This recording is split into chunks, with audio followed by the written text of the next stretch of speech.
Is Cyril gonna turn? I don't know if his mom is gonna let him, but we'll see.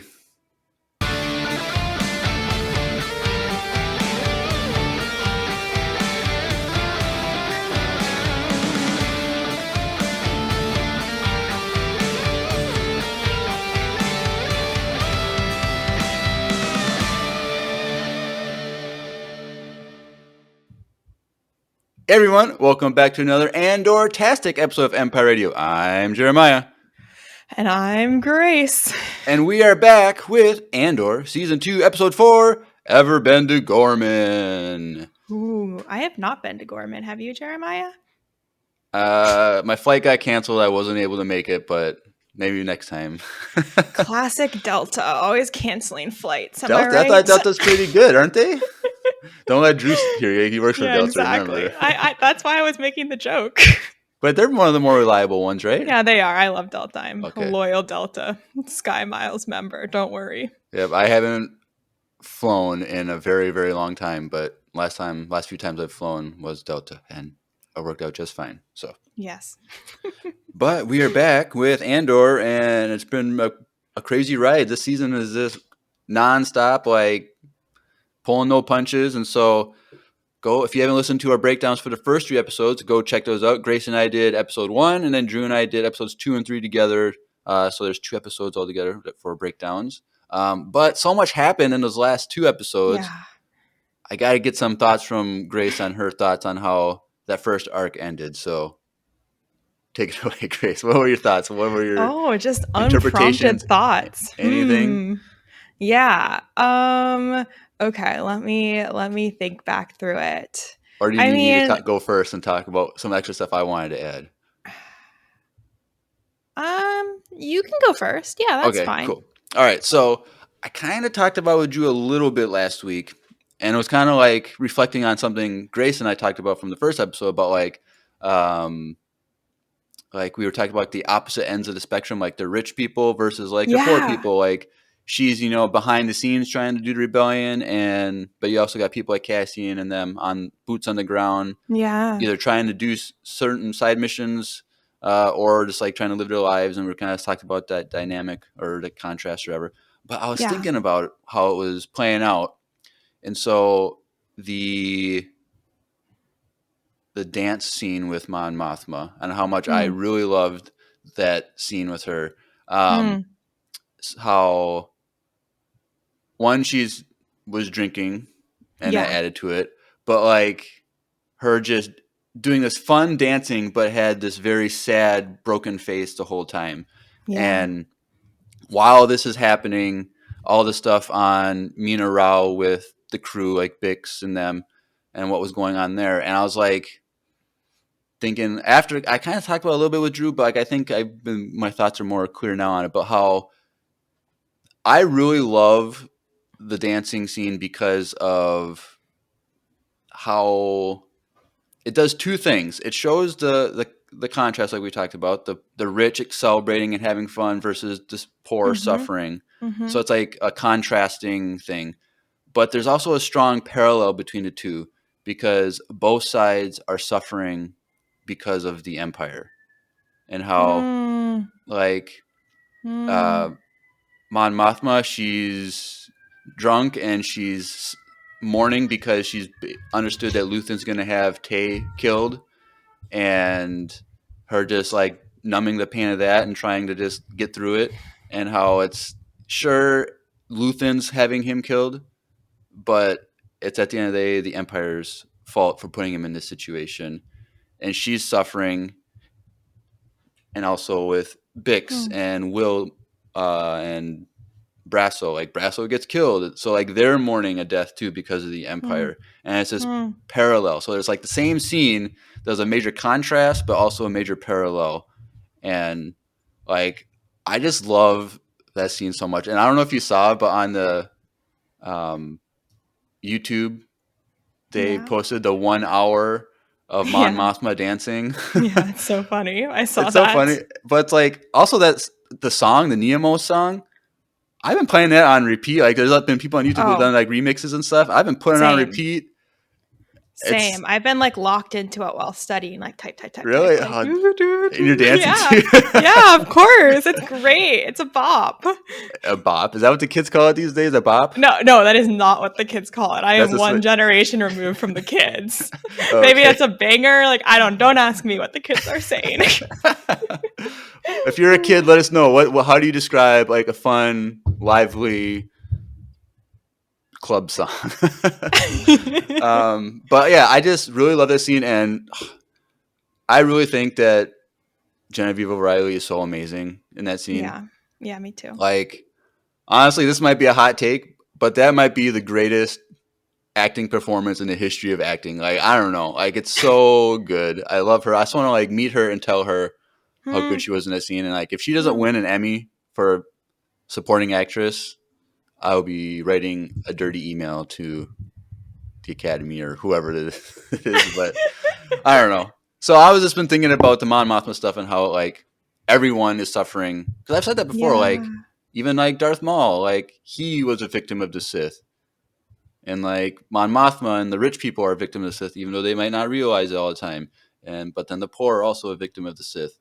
And it's just, I don't know. Yeah, Super I think good writing. That's such a good. It's a really beautiful point. Very like English essay-esque. The two thoughts that I had related to that were number one, I feel like that scene connects really well to like the scene between Mon Mothma and Luthen, where like they're talking about Tay and like he's heavily implied that he needs to kill Tay, and Mon Mothma's like, I don't know what you're talking about, and he's like, how nice for you. Like Mon Mothma wants to continue living in her sparkling, glitzy, like wealthy world where she can be a politician and have meetings in the Senate and drink tea and like nobody gets hurt. And I feel like this is the scene where she realizes that like if she's going to be a rebel, like she's going to have to start stepping away from that life, and existing in a place where like not everything is perfect and clean and where people get hurt and where eventually she's going to leave this life altogether and like cut all of her ties to it and like go live on Yavin and be traveling with the rebellion. And this felt like perhaps the first step towards that movement away. Yeah. And the other thing I was going to note is that I saw somewhere or heard on another podcast or something that I guess that dress that she's wearing in that scene, they like designed specifically for the dancing, like color wise and also like flow wise, so that she could be like easily like seen in all of the spinning and dancing scenes. Yeah, because like the long like sleeves, like when she's moving up and down with her hands, like you can see them flapping around and stuff. So so that was really beautiful. Yeah, I absolutely like I loved every single moment that we had on Chandrila. Like we don't even really get to see the planet, but like just learning about their wedding customs and like thinking about the sort of people that were in attendance and the way that they're all just like happily going about their life despite the atrocities of the Empire was super interesting to me. Yeah, it's a great opening 3 episodes. Like, I just can't believe how good it is. Wait. Tell me your other like thoughts that you had to get off. I just think the writing is just so great, and how they just like set up like the parallel that like we understood, like, yeah, but like the way they just showed it and played it out with like the music and the dancing and like the contrasting back and forth, and I don't know, and then with like just the even like with the emotions of like the last episode of like one, probably the funniest things in all of Star Wars was in that 3rd episode with Cyril, Dedra, and his mom. Yeah. Like that was just so funny. But then by the end of the episode, you're so infuriated with the big scene of like what was happening and like how emotional that was. And then with the Mon Mothma, like all that emotional stuff, like the emotions and how like the writing brought those emotions out of me. It was just like, this is so good. Like, yeah, I wish more people would watch this. Yeah. The one other tidbit I had about I guess it was the first episode that we talked about, but I guess Tony Gilroy said in an interview that like meeting where all the Imperial people are like talking about what to do with Gorman was based off of this real world like event called the Wannsee Convention, I think, which was when the Germans like met at this retreat center basically to plan the final solution, so like the Holocaust. So I thought that was perhaps gives us some interesting foreshadowing as to what is going to happen on Gorman, especially given that we know that Yeah, there's a massacre there. yeah, and I think it's this arc. Like Mm, last week, I said I thought it was maybe the third arc, but I was trying to line it up better with the Rebels schedule of seasons, and I think at the end of this arc is when that massacre is going to happen. Episode 3, probably. So, or episode 6. Because like I don't know if you noticed. So you know that weird scene when like Luthen is talking to that random guy about that like half Chandrilan guy, and Tay bumps yeah, into him. yeah, So that guy, is Mon Mothma's like assistant type security yeah, person. yeah. He's in that scene in Rebels. He's escorting Mon Mothma to get picked up by the Ghost crew. So, Oh, like, I have my theory that we're going to get a live action adaptation of that speech when she's in the yeah, cockpit of the Ghost, and that guy is there with her. So it's like yeah. um, something Scardy or something like that. Some I think name his like name is Erskine. Erskine, maybe. Yeah, something like that. Yeah. But like he's in that scene, so it's like adding to the buildup of her leaving, and so Hmm. like I rewatched that Rebels episode last night just to Yeah. get familiarized, and I'm like, they could definitely do that speech in the Yeah. this is a quick 2 minute thing, so it's like, and these are long all three of these episodes are over 50 minutes for this Yeah. arc, so So um meaty. I love it. yep, so Hmm. yeah, Okay. well, we've talked enough about that. We might as well just move on to episode 4, Ever Been to Gorman. And so, as always, we'll kind of break everything down character arc by character arc. So we got 4 of them. And so we'll do the 2 small ones first. So the Mon Mothma was just one scene, kind of Yeah. one little montage scene. And it's Mon Mothma seeking to get votes from her fellow senators to stop some legislation that's going to negatively affect a lot of planets, seems like, but specifically Gorman. It seems like she understands it's kind of aimed at Gorman. And she said PORD. I don't know. Yes. Is So I that? looked this up. It's the Public Order Resentencing Directive. And I think it's the thing that was used to put Cassian in Yeah. prison Okay. in the last season. That makes sense now. Okay. Yeah. I was Because then, also confused like where we knew that from, but yeah. it's I think from last season. Yeah. So that explains why she's talking about all the crime increases on all these random planets. Um, And so, yeah, she's just going from senator to senator. The main person she's talking to that goes back to often is seemed like the main guy from Gorman, Mm-hmm. the senator from Gorman. Um, and yeah, like it was just interesting seeing how like there's like one scene where, like she's talking to one guy and she's like, "You've always been with me, like voting with me and help, like supporting me and backing me and stuff, but now you're not." And he's like, "Right now, it's not a good move. Like it's not." I'm like, what are they being told about Gorman that like, because like there's propaganda going on, but like Yeah. what exactly is being said that's causing all these senators to like want to back off, Yeah. um, and I just felt so bad for Monmouth. Like she's like, I'm close to the votes I need, and this one senator is like, that's not what I'm hearing, and it's Yeah. The just guy like, from Gorman says that. I was like, oh yeah. gosh. Oh gosh. And it's like he's in such a terrible position because he says like, I've been telling my people to stop fighting against the empire, stop like rising up against them, just go along with it. But if I vote against the emperor now, then I'm Yeah. I'm being a hypocrite, and then they're not gonna trust me at all ever. And it's just like, dang, like politics is so complicated. Like, what do you do? Like, that's what the empire does. It puts you in an impossible situation, so you can't do anything.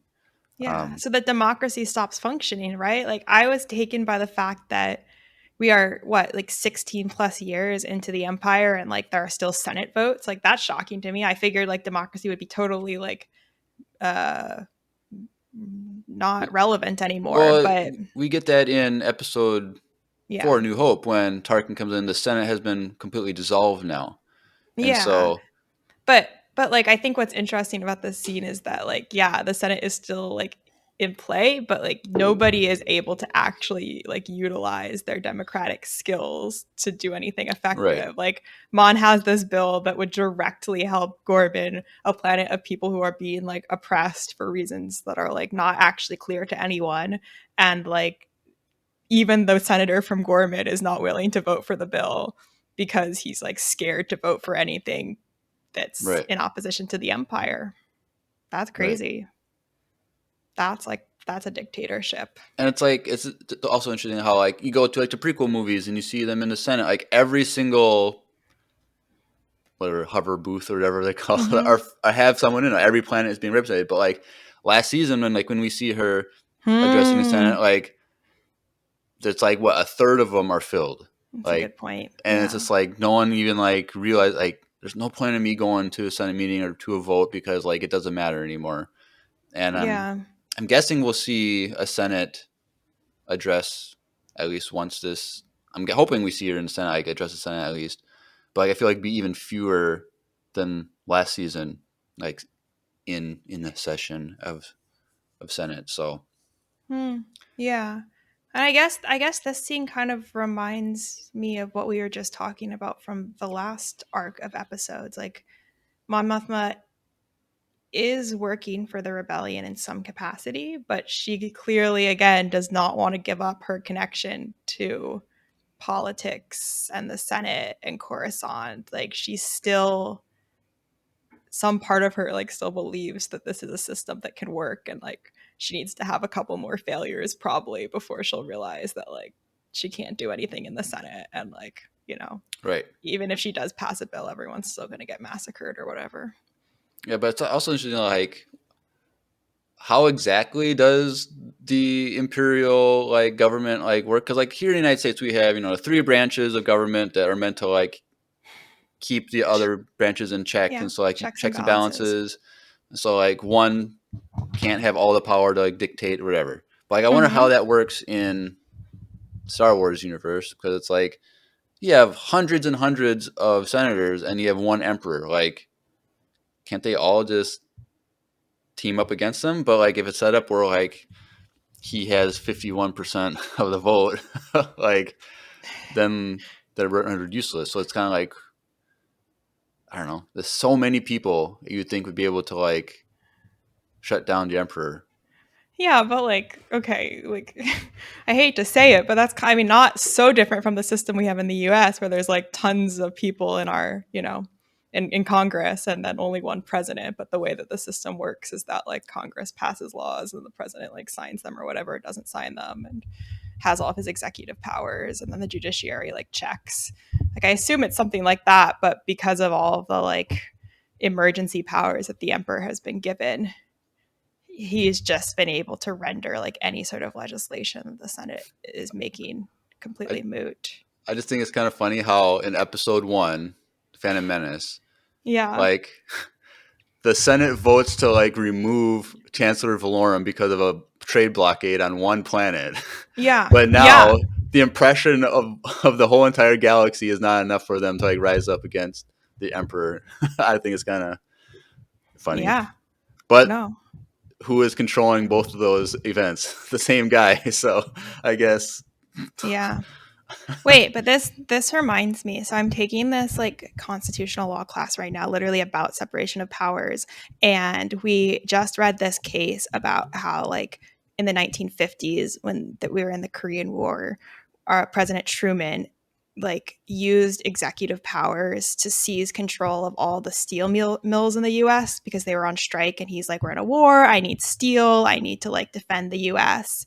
And I guess the steel mills like challenged, and the Supreme Court was like, no, President Truman, like, even though we're in an emergency, like, you can't do that. And one of the justices had this line that was like, emergencies tend to breed emergencies, which felt like taken straight out of Star Wars and the Emperor's discussion of emergency powers. And of course, I know that Star Wars is based on real life, so perhaps we should say that, that line was taken out of real life. But yeah, it feels relevant to our current discussion. That's all I'll say. Right.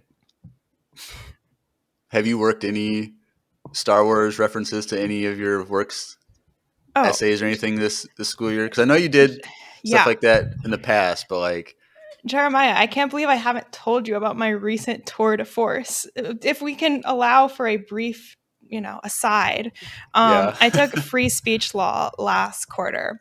And for the final exam, like in a written timed exam, the last question of the exam was like so stupid. It was like, come up with a free speech law. Sorry, not stupid. Very interesting in case my professor listens. I already got a grade though, so it's fine. Okay. Like, come up with a free speech law question, and then like that, like you would expect to find on an exam, and then answer that question.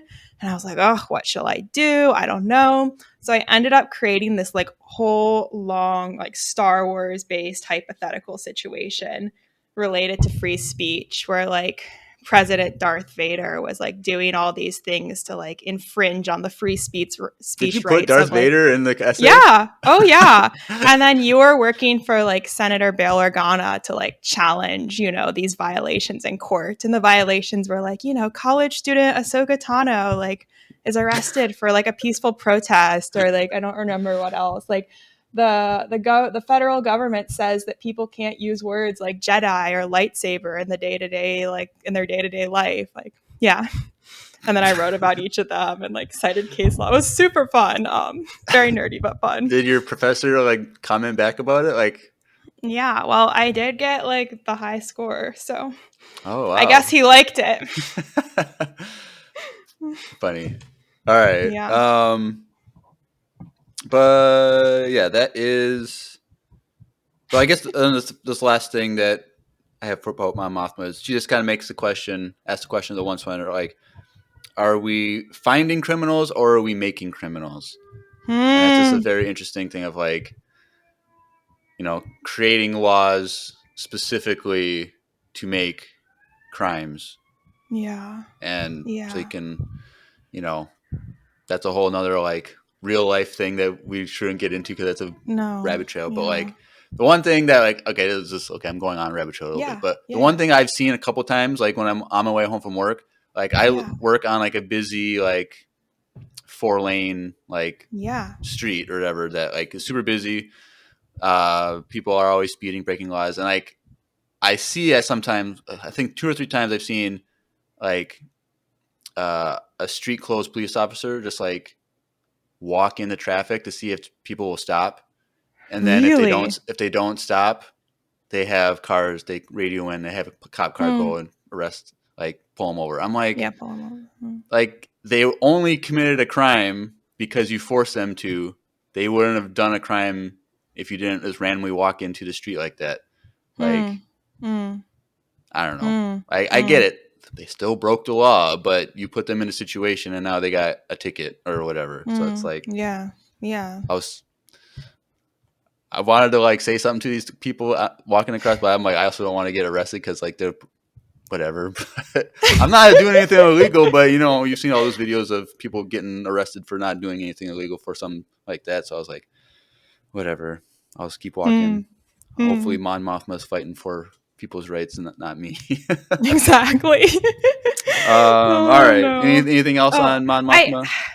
yeah, I just like I wanted to get your read on what the vibe of like Gorman and the Empire is. Like clearly the senator in Coruscant is like trying to appease the emperor. But then when we go to Gorman, it seems like every Gorman we meet seems to be protesting the occupation. So, Uh, like, do you think that there's well, some subset of Gormans that are collaborating? well. How about this? When we go to like the stuff on Gorman, we can talk about that more. Okay, yeah, that Um, sounds good. um, So, moving on from Mon Mothma, we'll do the other single scene arc. It's the stuff on Dakar with Wilmon and Saw Gerrera.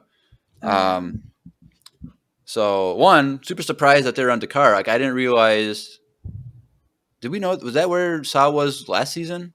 Wait, I don't know what Dakar is. The planet that they're on. That's where Yeah. the resistance base is on episode 8, when Oh. it gets destroyed. So that's Oh. Dakar.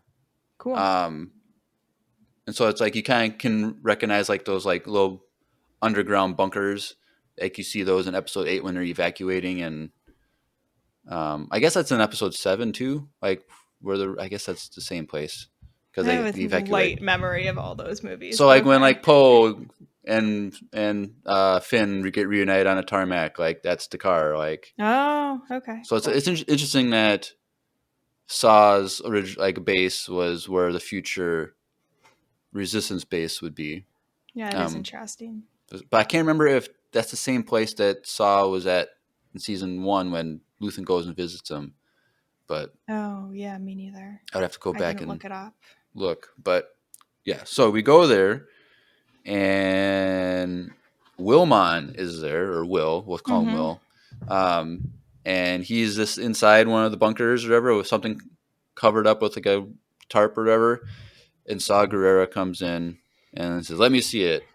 And he pulls out the thing, and there it is. And Saw's like, "Oh, it's a beautiful thing." He's like, "Whatever." Saw's super crazy and Mm-hmm. cryptic and all that stuff. But so I'm trying to figure out what this machine is. So I think what it is a machine that has it's like a multi-tool to extract rhydonium from all the various types of containers that would restore it. I think that is that what your Yeah. interpretation was? Yeah. Okay, And rhydonium, didn't know this. I had to look it up as like a fuel for right. starships. So Yeah. like I feel like there was something with rhydonium and Saw Gerrera in Rebels Yeah. because I think Maybe.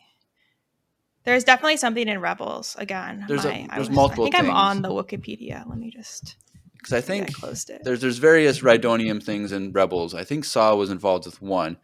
Um, but yeah, so it's just a fuel that is very very highly explosive and deadly. Even here, it's like if you breathe it in, like you melt from the inside out. Like Yeah. it's pretty crazy. And so I guess Wilmon was just. I'm assuming he's working for Luthen, like he's just doing a mission for Luthen, Yeah. and Exactly. his mission is to deliver this apparatus and teach him how to connect the device to the next mission that they're going on. But he's like, I've been trained on all the connectors, all the variants, and I'll teach you the one that you need for your mission. And Saw Gerrera is just basically like, nope, you're going to teach every single one so we can have Yeah. unlimited fuel moving forward. We can steal it from anywhere. And so I don't know. Saw Forrest Whitaker in the scene was just really good. He's so good playing this He's actor, very good. this character, and um, he he's a little more crazier this season than he was last season. It seems like he's a little more his transition to like what we see him in Rogue One. I feel like is progressing a little bit Mm. more, and so his body, his like suit or whatever seems like it's a little more different than last season and closer to Rebels and then Mm-hmm. closer to Rogue One. So, um, Willman, he was only supposed to be there for one day, and Saw's like, nope, you're gonna be here until you give me everything I need. And so, I don't know, pretty simple stuff.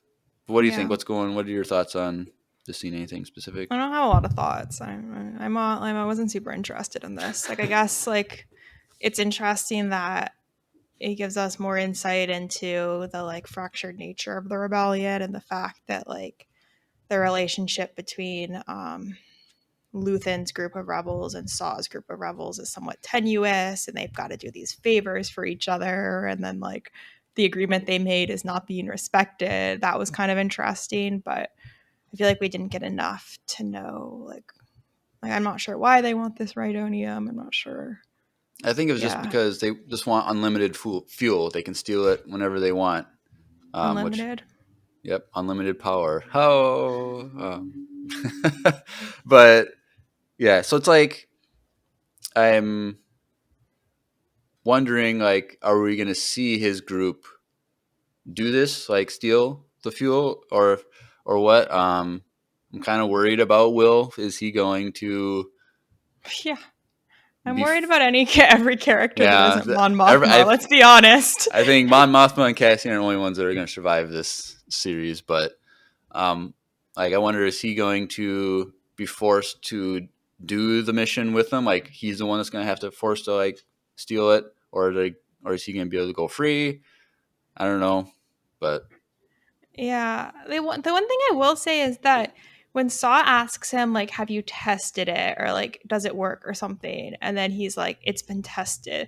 There is something in that like maybe implies that like something about this machine is like kind of bad or like it's gonna like really damage whatever it's extracting. I don't know. Like there is some sinister undertone that perhaps implies that there's something bad about the machine. That's my only I other thought. I think it's just like because Saw asked him like, "Have you done this in real life, or is it just in a classroom?" And he's like, "Well, I've Hmm. done it twice," implying like outside the classroom. So Hmm. I think it's just it's I don't know if this is like something that the rebellion like created or if this is something that they stole. And so it's like if they created it, then like then there's the worry of like is it actually going to perform the way it's supposed to? But Hmm. um, I think it's still like one of those things where like even though Will has been trained with it and knows how it works inside and out, there's always just that worry of like if it fails, then we have to deal with Saw Gerrera and his group. Like that would be really bad to make Saw Gerrera mad. Yeah. So like I think it's just Will is like, yeah, it works, but it has limited like use. So it's like I'm confident in my abilities, but it's also like new to the thing. Like I don't know. Hmm. But Yeah. All we'll I see. know is if I would not be joining Saw Gerrera's Rebels if I was in the Star Wars universe. Does not look like a fun time. They were like, "We'll find you a room to sleep in," and I was like, "Oh gosh, what Were sort of there room any? is that going to be? Like, that's rough." I can't remember if any last season or if in this scene if there were any female group in Hmm. his group. I'm sure there were, but like, I don't know. But then like those alien species we don't really know. Like No, I feel like there was definitely some like women in the mix. That's not my concern. It's just the plus it's sleeping like I wouldn't arrangements. know how to identify an alien species, male, female, a lot of times. That's So it's true. That's like true. the guy with the math, like the The two tubes. tubes, yeah, Like one, first yeah, of all, notice his laugh when he was laughing. It was like super like robotic. yeah. Hmm. I'm like whoa, like. Yeah, hello. All right, well that's the simple scene, Dakar and Wilmon. Nice. I guess we'll move on to the Gorman stuff on with Ciro, and then Oh related to that boy. is the ISB stuff, also kind of that's kind of like Great. intermingled. So we're on Gorman, and Yeah. it looks super cool. Like you get that shot from like above, like from the mountains view, and it's like an 8 point Mm-hmm. like star Mm-hmm. on like an ocean and like surrounded by mountains. I'm like, this is Is a it an 8-pointed star? I I missed I, that. I paused it and I counted it. The angle's kind of weird, but I think it's 8 points. And so like I wanted it to be was it 6 for the Star of David? So like it Yeah, could be that's that what I was like. Yeah, I more was like hoping it was a Holocaust connections. I thought it was gonna be like that, but I Huh. think that would have been too direct. But I also think Yeah. it's still intentionally a Huh. star shape to Wow, invoke Jeremiah. those thoughts. Yeah. Huh. Good catch. Because I feel like the Gorman people have a French Yeah. sounding language. Um, 100%. and so like I think it's, doubling, occupied France, the Holocaust Yeah. against the Jews. Like Hmm. Hmm. I think there's a lot of of parallelism between Gorman and a lot of World War II stuff. So it's like I agree. Right down to the vibe, right? Like the whole like country kind of looks like 1930s or 40s Europe, yeah, like the outfits, the color scheme, all of that. yeah. So I was like, this show is so good. um, Right? I just had a point about that. Like I feel like we're making a lot of this like connections to real world stuff with Andor, and I was like, is that bad? Am I like going over the top? But like should fantasy just be fantasy? But then I was like, no, it shouldn't. Like one of the reasons that we can relate to fantasy and like find it more meaningful or like take lessons from it for our own lives is because like we do see ourselves in it, or we see our history in it, or we see our politics in it. So anyway, I don't know. I like the real world connections. Yeah, It seems like you do too. yeah, definitely super. Well, I was gonna say super fun, but I'm like World War II is not fun. Super interesting. Super interesting, yeah. So yeah, so we're there, and right away we go to Cyril in his apartment, um, Wow. and immediately I'm like, okay, he's there. He's like working with Dedra with Gorman stuff. Mhm. So Mhm. like, but later on we'll get to it how he's seems to be they're faking a breakup. So Mhm. like even like Dedra's people, the ISB, don't know that he's I don't even know, like, beforehand did they know that they were dating in relation, living together or what? But like, Probably it not. seems like Yeah. it's meant to be a secret so that she, Dedra can pull strings without the ISB knowing. But Yeah. we'll get Which into is that. like okay, like if this is her mission, like really there was nobody else they could send? I don't know. I think it's she can count on him because he has an emotional connection to her, Yeah. whereas someone Yeah. who's just an agent might Yeah. not. Might not be loyal to her. Yeah. It's a good Yeah. point. But yeah. So what I like is when he's like shaving or whatever, they bring Mhm. back like the musical like tick, like bump, bump, like how it's like Mm. first season there was all the time. Every scene that he was in, like there was that like ticking time bomb type Mm. of like tense repetition, and I was like, are we gonna get that back? And we've got it back, and I really like that that musical cue with him. Um, and yeah, so he's Agreed. shaving, getting ready for work, and when he's looking in the mirror, he looks out the window, and someone was looking at him, and then looked away from the Hmm. outside. And I was like, oh Mm-hmm. dang, what's going on Gorman? Who would have thought shady stuff is happening on Gorman? Like what's Yeah. going on? And he notices it. You can say something. Yeah. Oh, yeah. I was just gonna say, I like something I also noticed in this scene is that his whole apartment is like, it's like I loved everything about the whole apartment. Like it was really cool. But I noticed the spiders right away. There were like multiple spiders on the shelves, and I was like, this is interesting. I guess like he's on Gorman spiders, but like that ends up being really important later when he gets the spider from like the Right. guy who's recruiting him for the meeting. You're like, oh my gosh, like Cyril either probably as part of the mission or because he like genuinely feels bad has been buying these spiders, like multiple of them from the street vendors. Right. And I don't know, I kind of got this weird like I don't know, like like to see aesthetic in his apartment with like the spiders, especially like a very like I don't know, like a doctor from like some horror doctor. I don't know, just Mm, like a weird like creepy like scientist lab doctor. yeah, I don't know, Frankenstein esque or something. I don't know. It's just kind of a funny weird vibe because it's like he's so clean and proper and stuff, but he has like spiders on he his. has the spider. And again, I think it's like notable that he's buying the spiders and then displaying them. He isn't just like buying them and then throwing them away. Like I don't know. I am like now all in on the theory that Cyril is gonna turn to like the side of the I rebellion by the end of the show.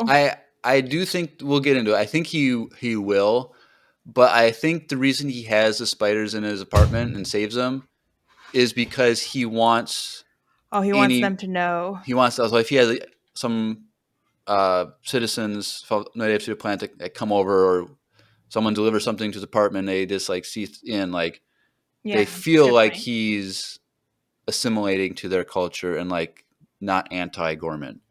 It's a good point. But I do think that he will turn, but there's a lot to talk about. We'll get to that. But yes, so he leaves, and as he leaves, he gets his floss, and I guess they have dental floss in Star Wars, or maybe it was Yeah. just thread. I don't know, but like he has a thing where he can tie a piece of string at the bottom of his door, so if the door opens, it breaks. And so I'm like, Hmm. okay, that string is definitely gonna be broken when he returns. Like Yeah. that's just how storytelling works. Um, but as he's walking to work, it's him talking to his mother for his bi-monthly uh, or monthly call or whatever. But now they move is probably 2 or 3 times a month. So they're just talking, and she's just being mom, Annoying. just lecturing him like, "Why are you going to Gorman? It's the worst place ever." Blah blah Mm. blah.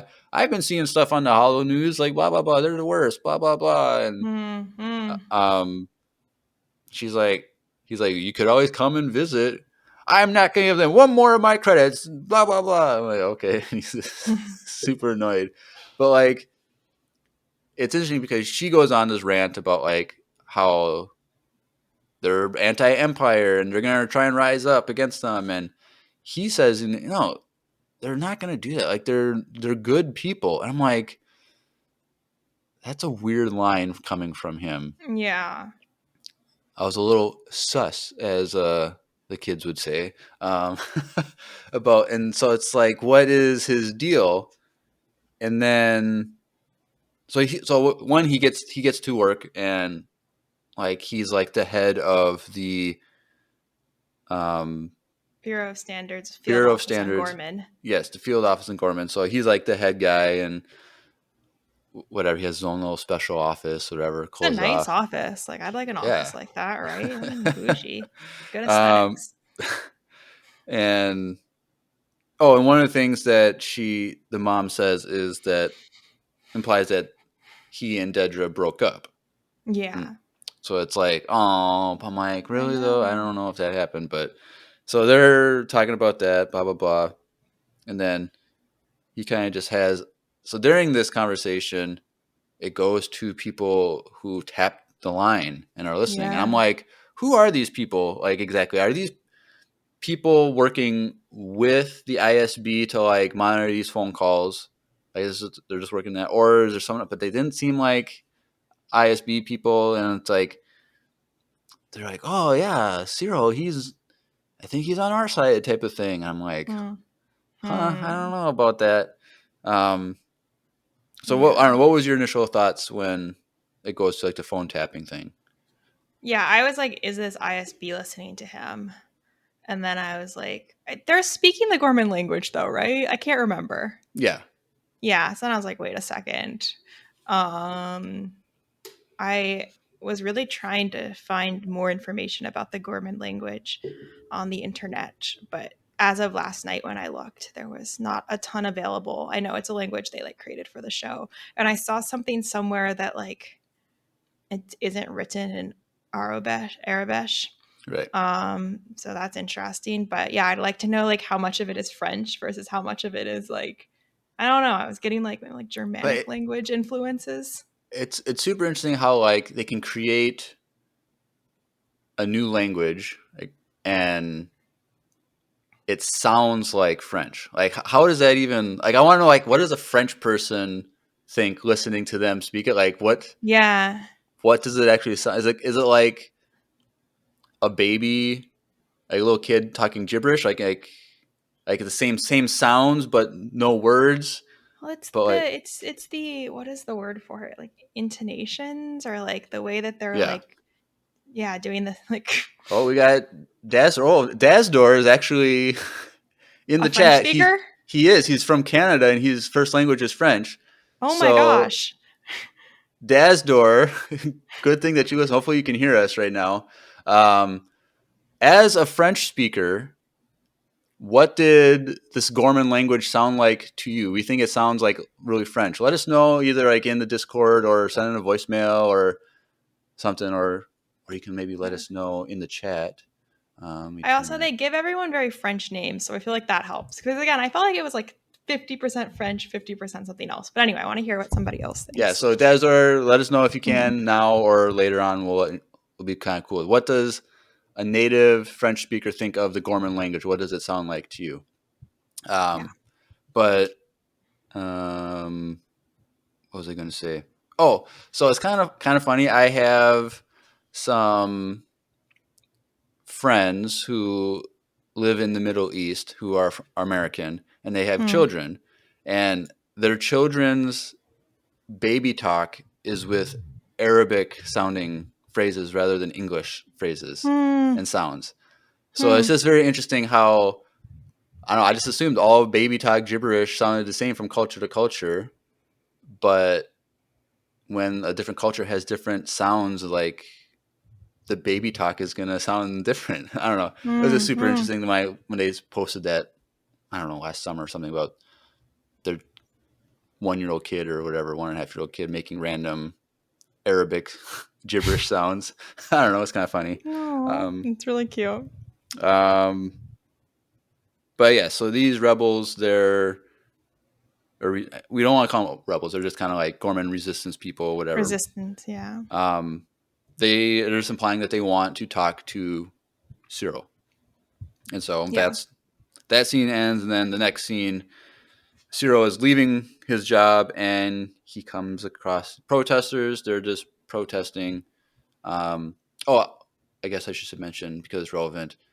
In the first scene, when he's walking to work, you see in the background the construction of the building that is Mm-hmm. referenced later. I didn't notice that the first time watching through, but I saw it the second time. So they're building a building, a Yeah. structure, um, during this in the background. So the protesters are just like anti-empire classic, and one of them like, since when does the empire allow for like open Yeah. protesting like that? That was like my first thought. Maybe I'm all fired up because of the free speech stuff, but I was like, whoa. Right. And there's protesters, there's a sign, they're right outside of like the imperial headquarters, like in the middle of the town square. That's interesting. I mean, that's perhaps like a sign of where we are in the narrative. We're in the like we're still in the initial days of the repression. Like we're in the propaganda stage where like the opinion of the empire is being turned against the Gorman. Nobody in the ISB even really knows what's going on the planet.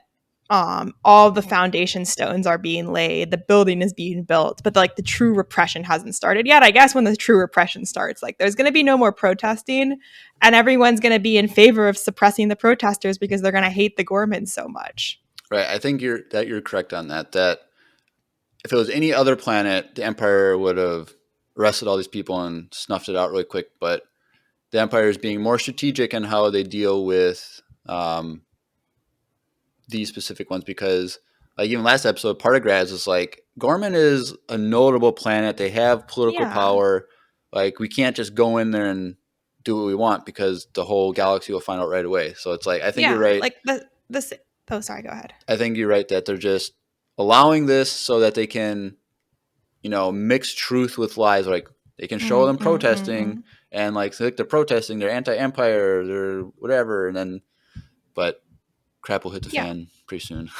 like the same way that they couldn't go in and stop protests on Alderaan or Chandrilla, right? These are planets that have resources and have like representatives in the Senate, and like people expect that they have some semblance of freedom. Yeah. So it's just interesting. And Cyril, he's listening as he's walking by, and then like a street vendor selling spiders, um, dead spiders. So okay, so my question: are these actual like spiders that are like mummified or whatever? Like they're like dried out, or are these like Taxidermy spiders. taxidermy spiders, or are these just like made to be like a toy type of thing, a play toy? I don't know. I mean, I interpret it as a toy, but I love a headcanon of the fat of taxidermied spiders for I, sale, and then I he don't eats know. the candy out of the center of the taxidermied spider. Either one uh, really works for me. right. Um, and so this guy goes up to him and with like a little like briefcase size thing like hanging off his chest with the Hmm. spiders displayed. Yeah, And she was like, I don't want to, weird. know, you got me before or whatever, blah, blah, blah. And, but then like the guy kind of gets in front of him and like hits him on the chest with the spider, like, no, you want this one. And she was Hmm. like, whoa, like, what is this all about? And he's like, we want to invite you to, he says, like, we want you to know the real Gorman and what's really going on. He says something like that. And he's like, there's a meeting. There's instructions on the inside of this spider. Hope to see you there. Hmm. Hmm. Like, okay, like Yeah. what's going to happen? What is this meeting about? What's going on? And so um, he goes home. The string is broke on the door. He opens Hmm. up the spider, like the thorax opens up, and there's a candy that's wrapped in this little piece of paper, and I'm assuming the paper says the address. And he puts the spider on the shelf, eats the candy, and leaves. And so then there's a quick scene, but then he goes back to his workplace at night, and Hmm. the security guards are watching pod racing. Yeah, I loved that. That was it's so fun. funny because I think pod racing is illegal in the Empire. I think that's a Is it? thing. And so Oh. like it's funny that the Imperial workers are watching an illegal race on work time on probably a work device, like tablet. And so they turn it off. She always like comes, I gotta go up to I left my notes, blah blah blah. And they're like, sorry, you don't have after hours clearance, blah blah blah. And she was like, come on, like I have a meeting with so and so presentation in the morning. I need 5 minutes. And he's like, I can go there in 5 minutes, or I can tell you where it is. And the Hmm. guy's like, I'm not gonna get in trouble for you. You can do this. Like, I'll get more in Yeah. trouble for walking back there than me letting you for 5 minutes. So he goes to his office, grabs his data pad thing, tablet, and I was like, okay, that's gonna be it. He's just gonna quick leave.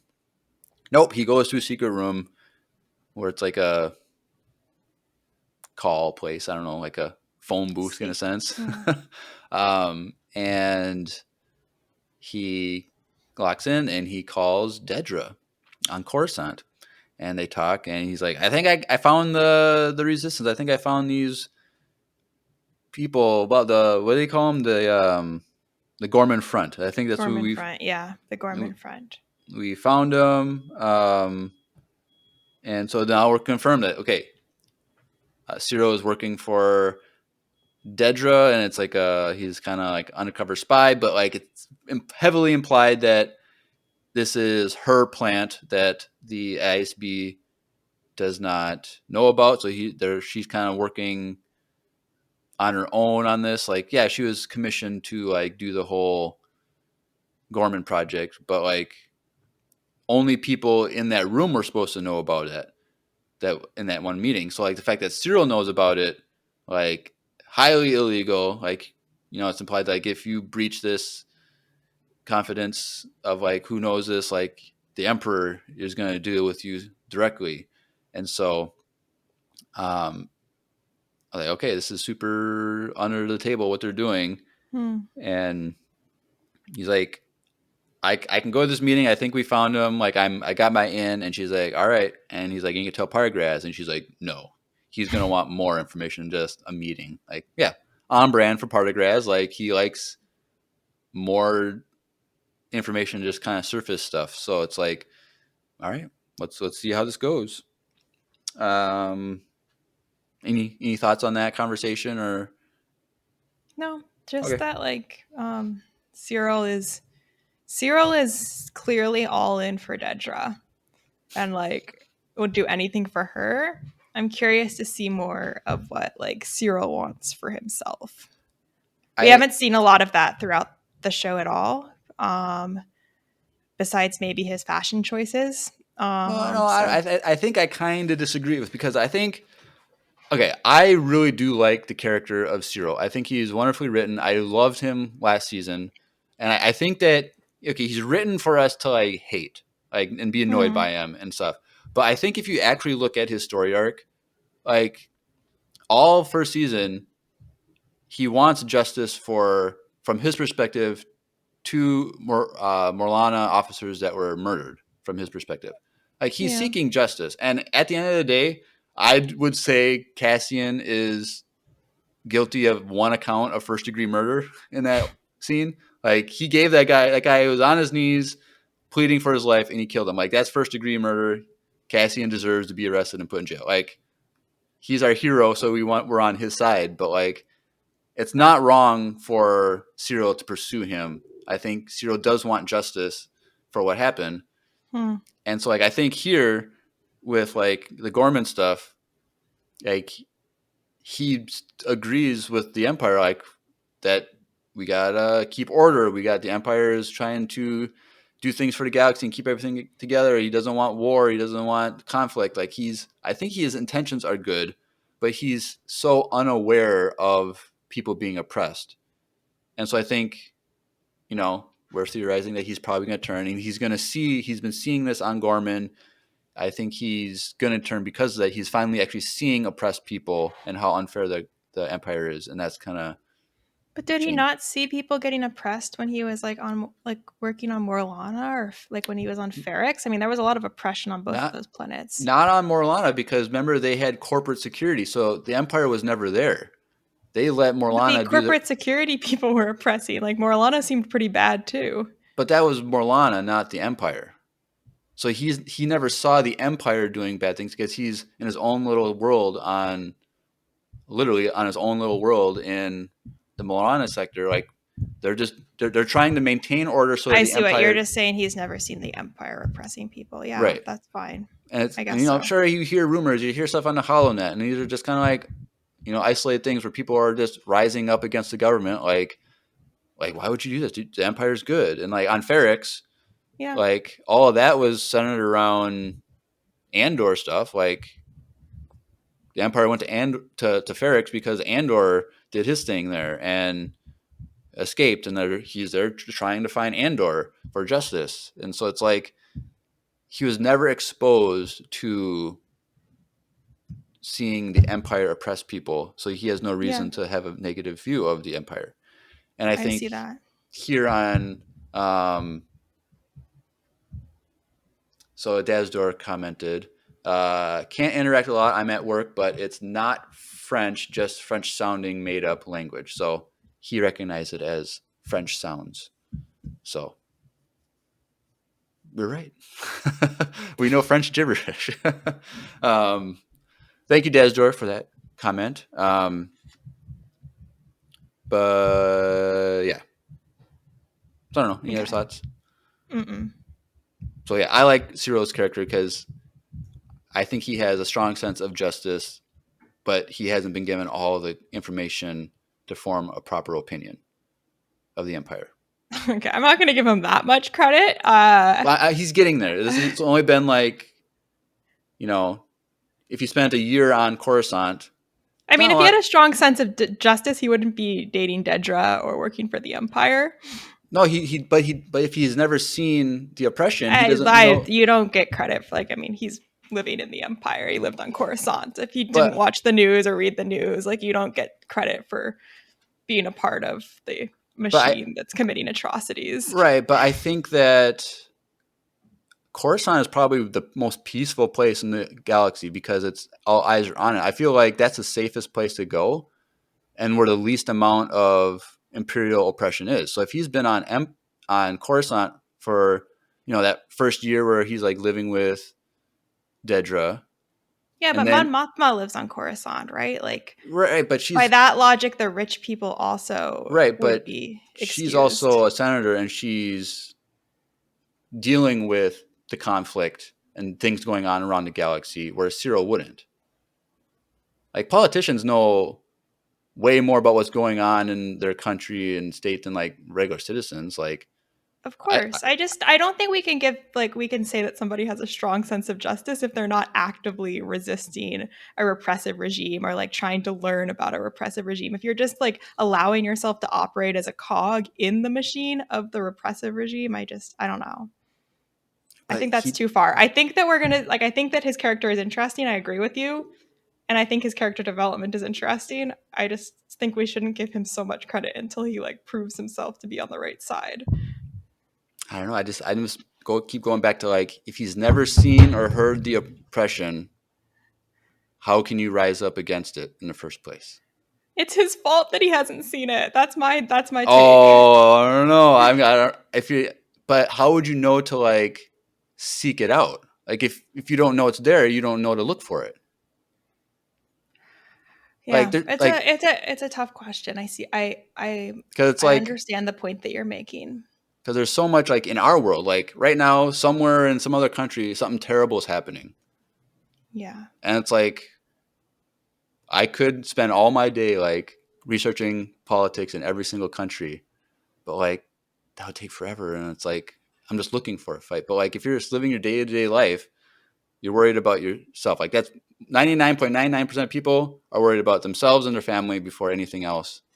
And it's like Cyril has his crazy mom.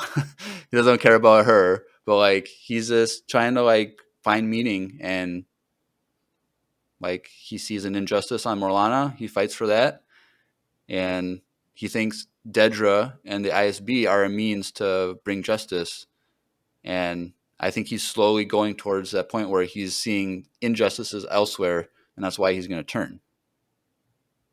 I guess the point that like comes out of what you're saying is that like without all the information, um any side of a conflict can feel like the right side or the justified side for an individual. So, you know, Like Star I'm Wars is trying to from a think of an certain point example of that's view. not so problematic, but like, yeah, like, I don't know. Yeah, for like maybe the Vietnam War, like from the side of the US, you know, our side was justified. And from the side of the people that were resisting the US, their side was justified. And like, Right. without all the context about what both sides were doing, it's hard to have an opinion on who was in the right and who was in the wrong. So perhaps, yeah, he just needs to gather more information in order to make the right choice. I see what you're saying there.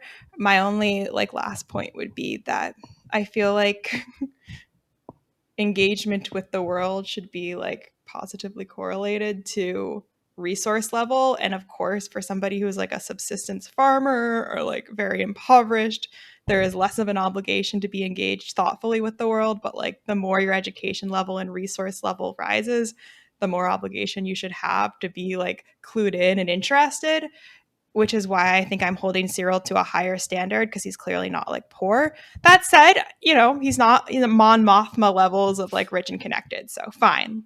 Let's give him a little grace. All right. Cool. Thank you for your perspective. I appreciate it.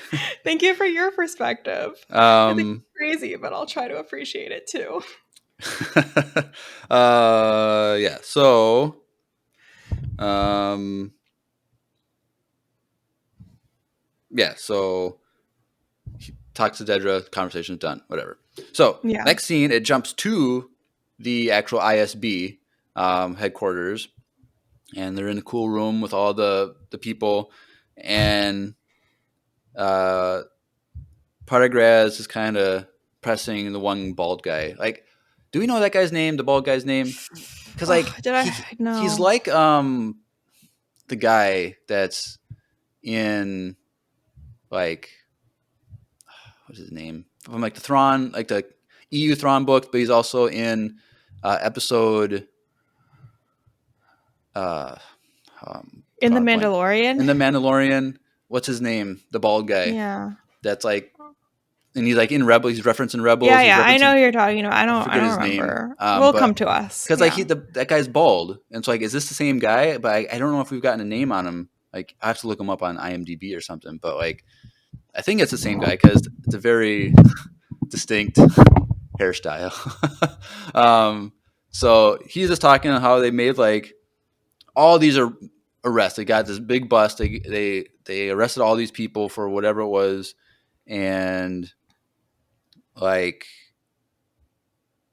the Pargraz is kind of like, it's been what 14 days, 10 days or something like that, and like what Hmm. information have you get? Well, we don't really have much information. And he's just upset, like, and he's like, well, there's so many reasons like why we can't do it. And Paragraz goes, well, tell Hmm. me one. Like he's getting like, we've never Hmm. seen Paragraz like upset like this. Yeah.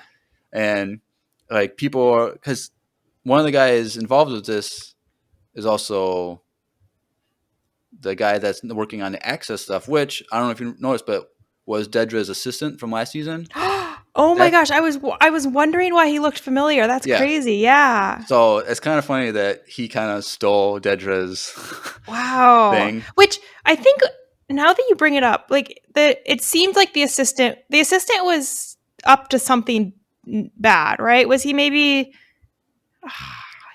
did it seem like he was anti Dedra or he was spying on her? Or was he maybe spying on Perrin? I remember something. You mean last season? Yeah, last season. No, he was just her assistant and like did Oh, everything okay. for Yeah. like kind of like did some admin stuff for her or whatever, but like Hmm.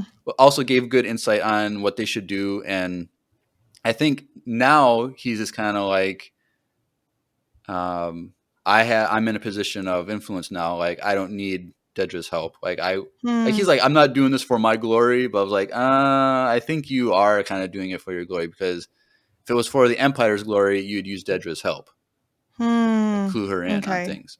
But Oh, Captain Pelion, by Pelion, the yeah. way. Yeah. So I think that's Pelion, but I don't know. I have to look it up later. But Hmm. anyway, so you got the Pelion suppose the guy, whatever his name is, and then this other guy, Young, Jung, Young, Hmm. Young with a J.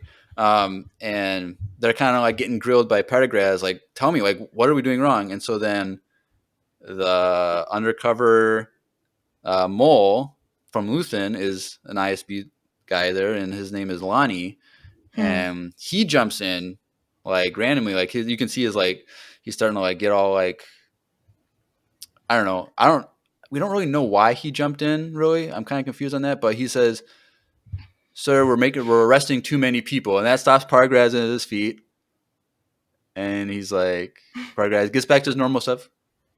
Go on, like you piqued my Yeah. interest. Like he got all calm again.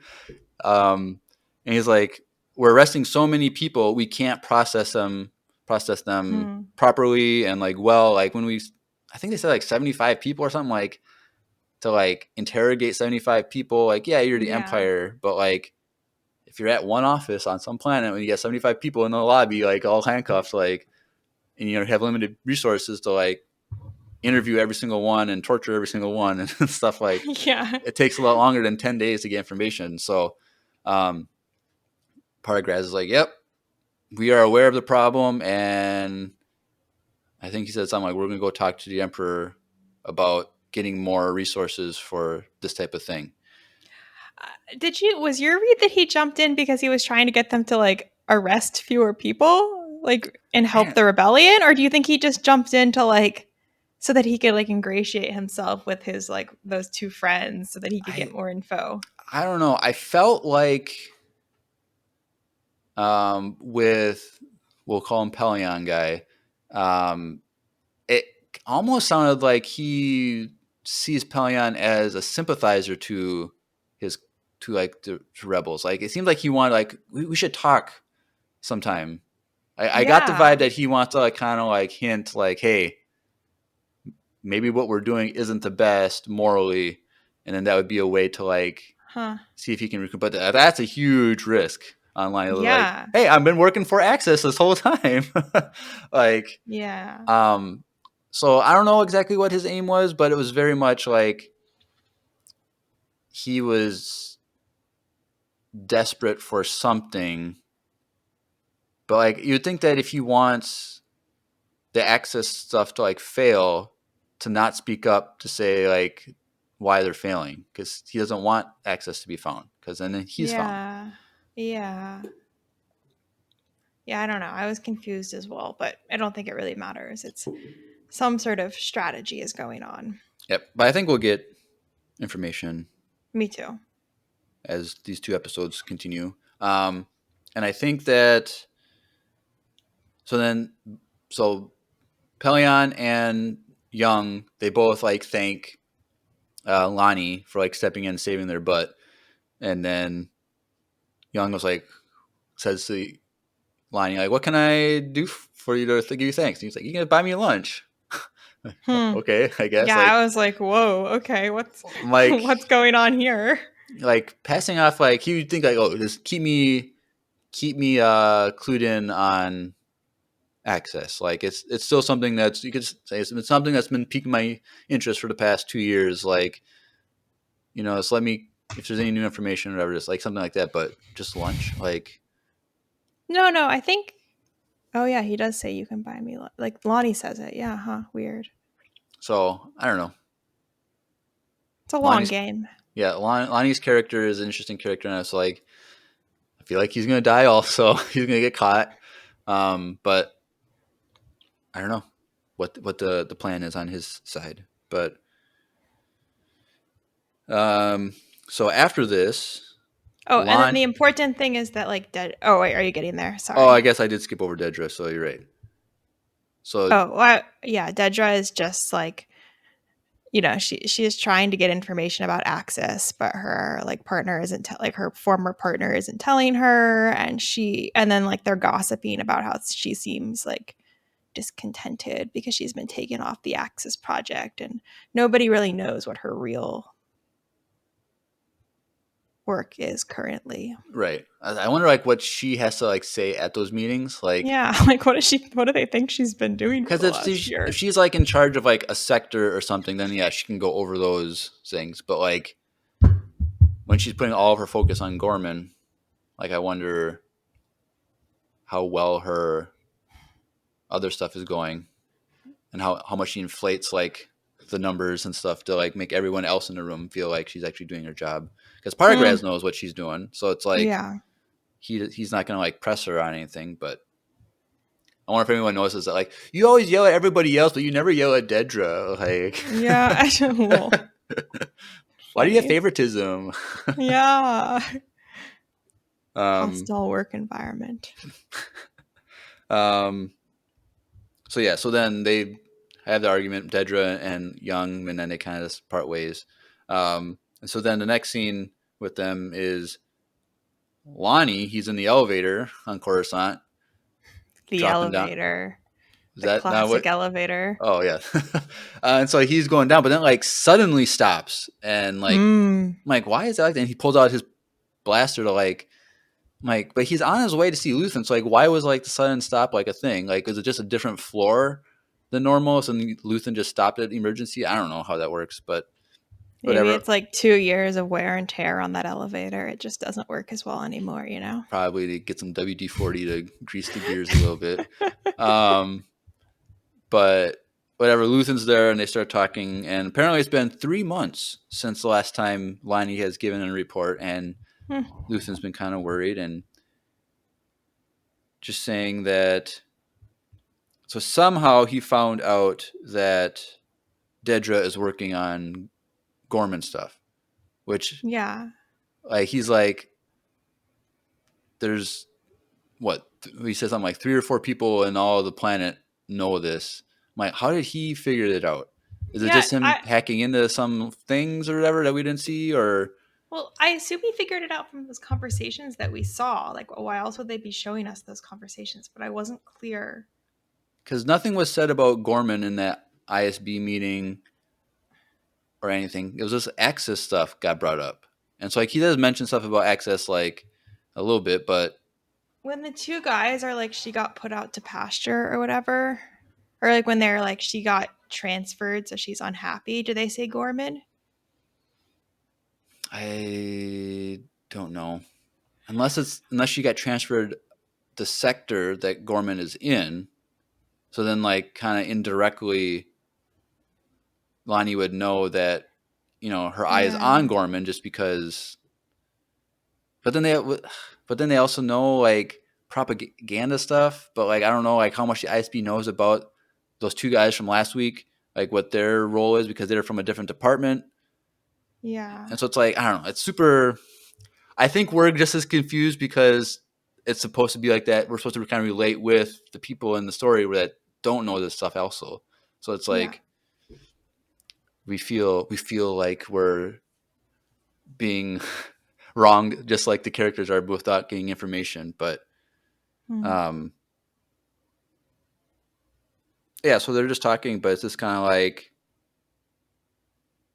what's the big deal? Like, Luthen's like, why is there so much attention on Gorman? Why is the propaganda on Yeah. Gorman? Like, what's going on? What do they want there? Yeah. Which And was crazy because you're like, wow, it's been a year and nobody has any idea. Like right, nobody, not even Luthen, who we see as this like all-knowing mover and shaker. right. So it's just like, okay, what's going on? And then that was kind of like the end of that conversation. Um, it would have been nice if Lucien was like, hey, how's your 2-year-old kid? Or is family good? Yeah. Like, just to show some, Yeah. like, I still care about you as an individual, at least to, like, motivate Lonnie, even if it was a Uh, lie. But I know. I mean, like, just is Lonnie's like words? What is it like? Uh, love language, like hostility. Like, though, it seems that the only way that Luthen knows how to motivate Lonnie is through like really like hostile behavior. I'm like, really? Can we be a little bit nicer to this man? Like, he's doing good work out here. I don't know, it's pretty crazy. I don't know. Yeah. So then after that, right after that, it goes to the the secret meeting. I guess it wasn't really secret because they said it was kind of open to the public, but because it was a Yeah. big room, so I guess it wasn't really Like secret. town hall, like Right. secretive-ish. Because like I thought the meeting, okay, there's gonna be like 30 people in an underground like Yeah. basement, but this was like there was, I don't know, 300 people more or something. I don't know, but Yeah, because again, it makes sense. We're still in, like, now, ever since you brought it up, I'm seeing it more. Like, we're in the like early days of the rebellion and resistance on Gorman before the like true repression has started. yep.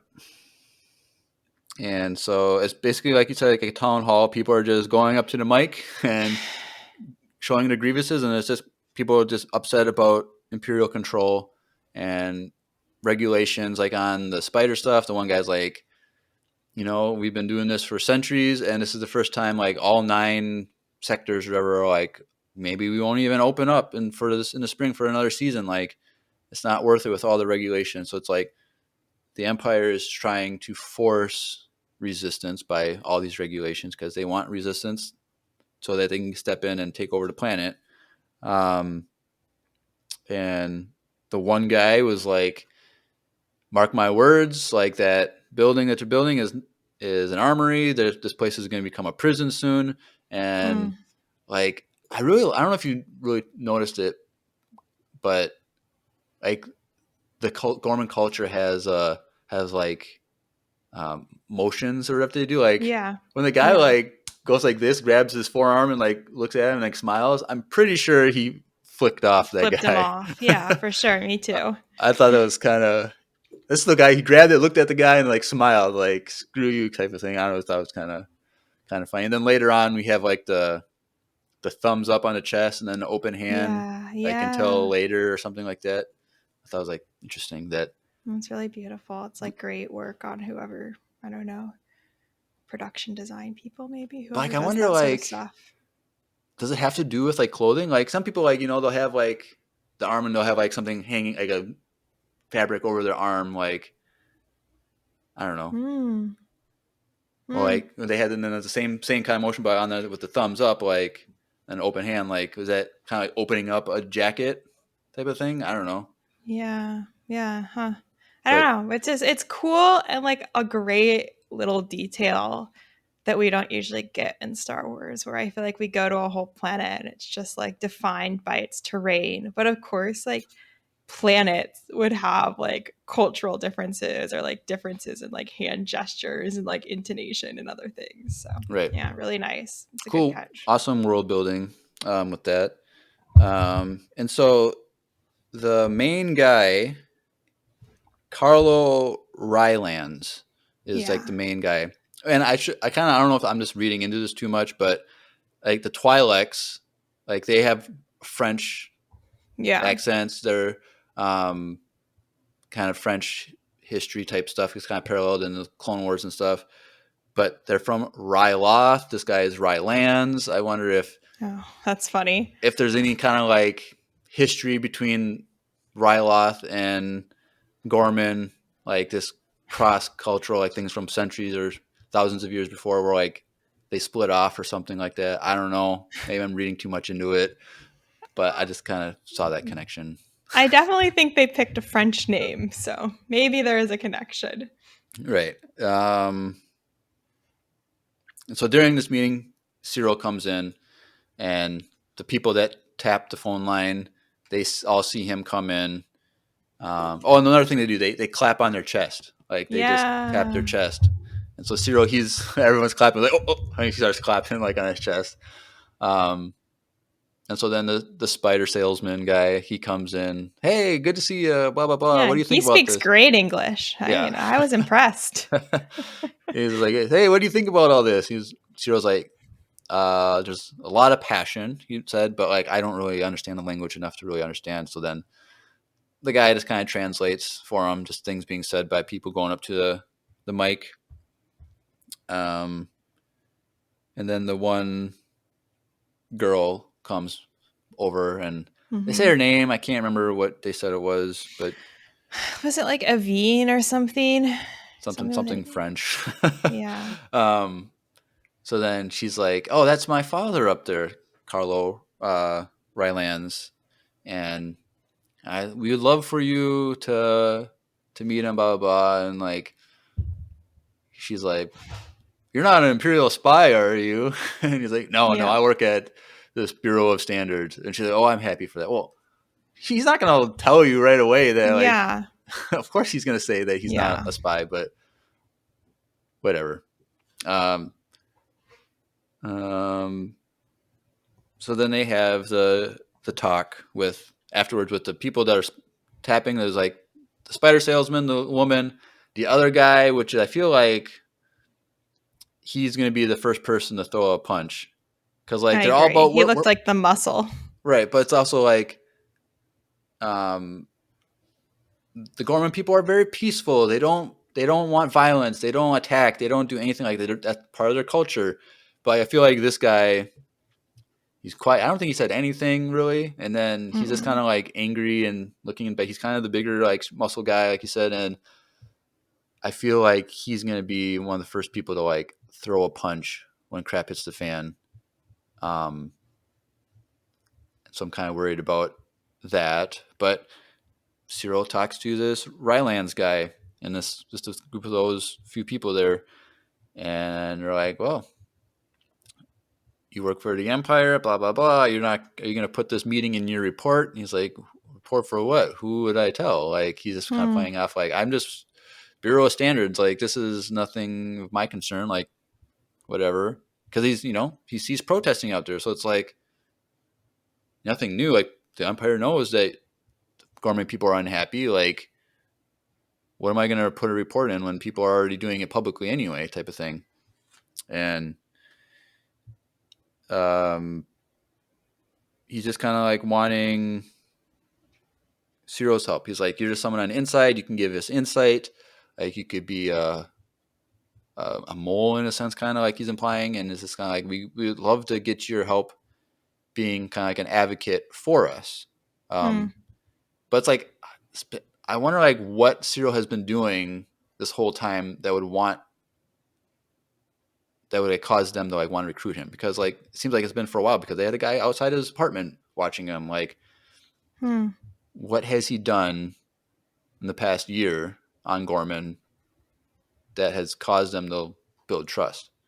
I don't know. Hmm. Yeah. Is it just he keeps buying spiders from that one guy? Like, is that all he's been doing, or Or what? he's But been like saying things to his mom or like showing an interest in the culture or the clothes. Like I'm also curious. I don't feel like we have enough information yet, but I could see Cyril, especially the fashionista that he is, yeah, perhaps like not having to work very hard to demonstrate an interest in Gorman culture. yeah, I'm sure he's goes to like a lot of the little corner vendors and getting food and chatting people up. Yeah, like drinking espressos and like eating his little like croissants. Like I can definitely see that fitting his Space vibe. croissants. Space croissants, exactly. Yum. um, and so we learn a detail I wish we knew more about, but uh, Ryland says like one of the main issues that people are having conflict or are upset about is so 16 years prior. Mm-hmm. Um, So like at the start of the Empire. so I think it's been like probably like a year in. So I think this is 17 years in.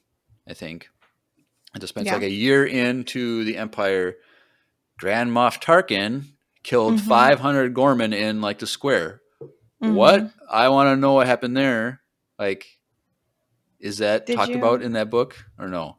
Not in the book, but it is on Wikipedia. I guess like you can look on your own. I think it might have been like legends. I can't remember. I just skimmed because I thought it was something I was supposed to know. But I guess Tarkin like landed a ship on a bunch of people on Gorman and just killed them. 500 Uh, people? Like, yeah, like I can't remember what it was, but he was like he was trying to land. He like crushed a bunch of people. It helped him like skyrocket to fame and like success in the imperial system, and like has created this sense of fear and resentment among the Gormans. interesting. I'll have to go look that up. But Yeah. yeah, so the Gorman people put up a monument to like remember these Yes. people. And when the Empire started to put this building up, people were concerned that it would cast a shadow on the monument. Yeah. And the Empire was like, "Oh, it'll be fine. Like, no, we'll respect your traditions and stuff. Like, we'll make sure that there's no shadow with the sun." Blah blah Yeah. blah. And apparently, that's not true. There's a shadow Yeah. casting itself on the monument, and so that's one of the things people are the most upset about. So another cultural thing, like a monument is not to be covered with a shadow. Like it's always supposed to be open, seen everywhere, type of thing. And so, but it was cool getting a Grand Moff Tarkin reference. Yeah, the Tarkin massacre. I I mean, I feel like that also indicates to us that like Gorman has like the Gorman people have always been people that the Empire sees as kind of like disposable or like problematic. So perhaps this is like now okay, they need to get rid of the planet because they need this resource. But like even in the past, before we knew about this resource, like Gormans were kind of like ugh, an irritant that we can literally just like crush with a spaceship. And I feel because they did say the Tarkin massacre, but I'm like, it would have been funny if like, because I'm sure Tarkin has done this more than once, kill a lot of people on a single Yeah. planet. It'd been funny if Cyril like slipped up like Tarkin massacre. Which one was that now? Which one? Yeah, well. um, What was I gonna say? Oh, I thought it was interesting in this meeting that Rylance or whatever is clearly involved with this more covert resistance group, but also as the like community leader or whatever his role is. He had a role. He had a name, like Elector, maybe. yeah, I think that's what it was. Yeah. Um, is like telling people, kind of like the senator, not to resist. He's like, okay, guys, let's calm down. Everyone just like say your piece, like, don't worry. The empire is like not gonna do these things, or like, we're gonna take our concerns to the empire. Like, he's straddling both sides and maybe being pulled towards the like covert, perhaps violent resistance that like the younger people are interested in, like his daughter and the two guys. But yeah. And it is. We'll get to it with the Cassian stuff, but like Luthen says, like if Mm-hmm. Rylance is getting up off his butt to do something, that means that Yeah. there's a really big problem because these are peaceful people. They don't rise up like this. So it's like for a leader on that planet to be for resistance is a big deal. Yeah. So Yeah. Yeah, exactly. And that actually that's such a good point because like it goes back to the whole like class divides or like wealth and privilege conversation. Like he's clearly been in the past in a very comfortable position. He lives on this lovely planet. He's a leader. He has a great daughter. And now he's like, oh no, like I'm potentially going to lose this comfort. I'm probably gonna lose it no matter what. So like he has more reason now to stand up. yeah, and I need to look up the actor because he looks familiar. Like the first scene that we see him, like early on in the episode, at first because it was like straight on, I thought it was William Dafoe. Do you know who William Dafoe is? Yeah, I do. He's the Green Goblin. That's the only I thing. know who he is. I know. I'm just saying, Yeah. like that's the only thing I know him from is he's the Green Goblin. But like that was just like a quick second. Like we got William Dafoe, and I'm like, no, it's not William Dafoe. But um, yeah, By the way, the daughter is named Enza. I'm trying to find the actor. Enza. All I right. guess his Well, name is Richard Sammel. He's a German actor. oh, Yeah. I don't know if I've seen him in other things or not, but I don't think so. I'll have to I've never look heard him of up. any of these. Holy gosh. Yeah. No, no, no. But I do like when we get like famous actors from other countries because then we're not familiar with them, and it's like I'm kind of distracted by Forrest Whitaker when I'm like, that's Forrest Whitaker, like, Mm, but it's cool when we get these big name actors or whatever from other countries that like jump in and like show their expertise, but we're not distracted by them. So, yeah. but I think that's everything about the Gorman stuff. Is there anything else on Gorman that you want to talk about, discuss, debate? No, yeah. I remain interested to see, yeah, more about the like political dynamics of their resistance and what is going to push them over to the edge to violent resistance. And then I also like how Dedra's mission of, you know, getting somebody into the Gorman resistance front to like do the wrong thing to like further incite the people of the galaxy against the Gorman is going to play out because, right now I have a lot of sympathy for these rebels, but clearly she's going to get like Cyril embedded with them and then have him do something crazy and then He might talk into the ear of the yeah. muscle guy, Yeah. like No, literally. I don't think you're doing enough. Like you need to Yeah. like Rylands. He's not good. You could lead these people. Like I could see it in your eyes. You have the more passion than him, type of thing. Yeah.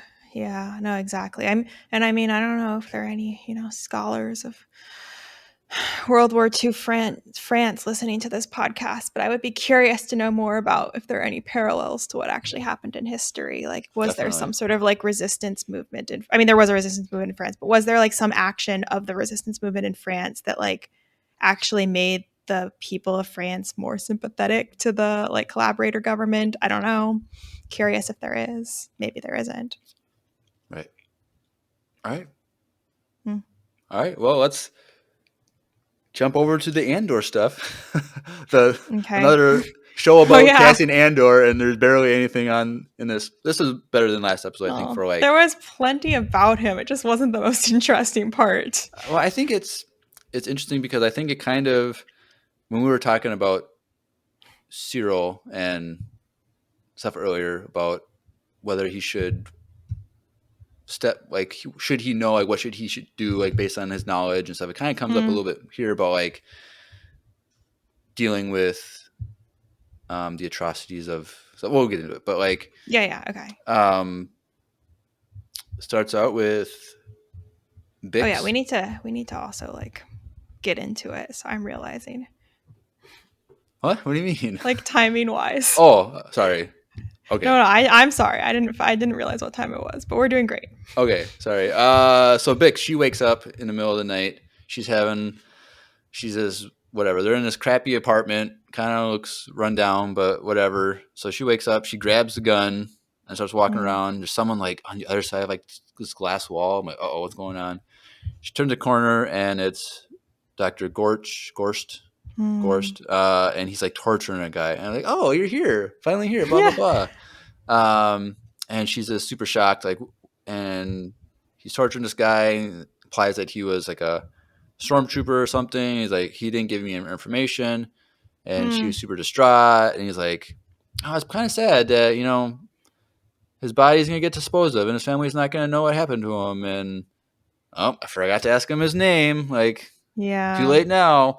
And she's pointing the gun at this, and she's freaking out. And then you see Cassian come from behind and like grab her arm and Mm, calms her down, and she kind of like gets out of this dream flash thing. yeah. And um, so like I missed it the first time watching because I watched it twice. The first time, like he mentions like he's dead because he saw your faces, and then it's explained later on. Yeah. And so they're just talking about her having this moment, and she says like implying that like when we're on missions for Luthen, like I'm fine, but it's like when we're relaxing and my mind's at rest, that's when this Mm, trauma is triggered. mm, um and then she's just kind of like we need to ask Luthen if we can get new plates and do something about this window and like make this place feel more like a home. Like she just wants like, it's funny that she wants like a more relaxing environment to like feel more Yeah. like safe, but Yeah. like, but it's those things that cause her trauma to trigger. So it's like, obviously we find out she's in a very terrible spot. Like she can't think straight about what to do with her life, but like more and more I feel so bad for Bix. Like Yeah, last me season too. sucked. Yeah. Then last arc, super terrible. Really What bad. she went through, and then they lose Brasso also. But now she's just super suffering. She's 2 years later, she's still having these dream vision flash things, and then they're kind of Yeah. just talking about things, and she just wants a normal life again. And so Yeah.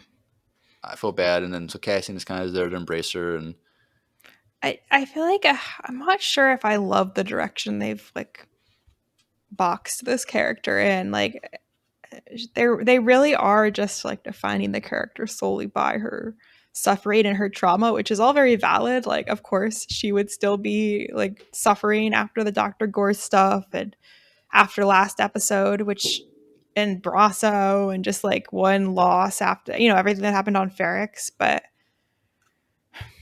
yeah, I don't know. I don't like like it's not that it's not fun to watch because obviously it's not fun to watch. I don't like it for that reason. But yeah, it just feels a little bit like I wish this character was doing a bit more than just being sad. right. But I think it really makes the Star Wars universe, like it immerses us more because like she's Yeah, not the only one experiencing this, and like, as terrible as it sounds, like she probably hasn't gotten it worse, or she like other people have it worse than her, than like what of she's gotten to. course.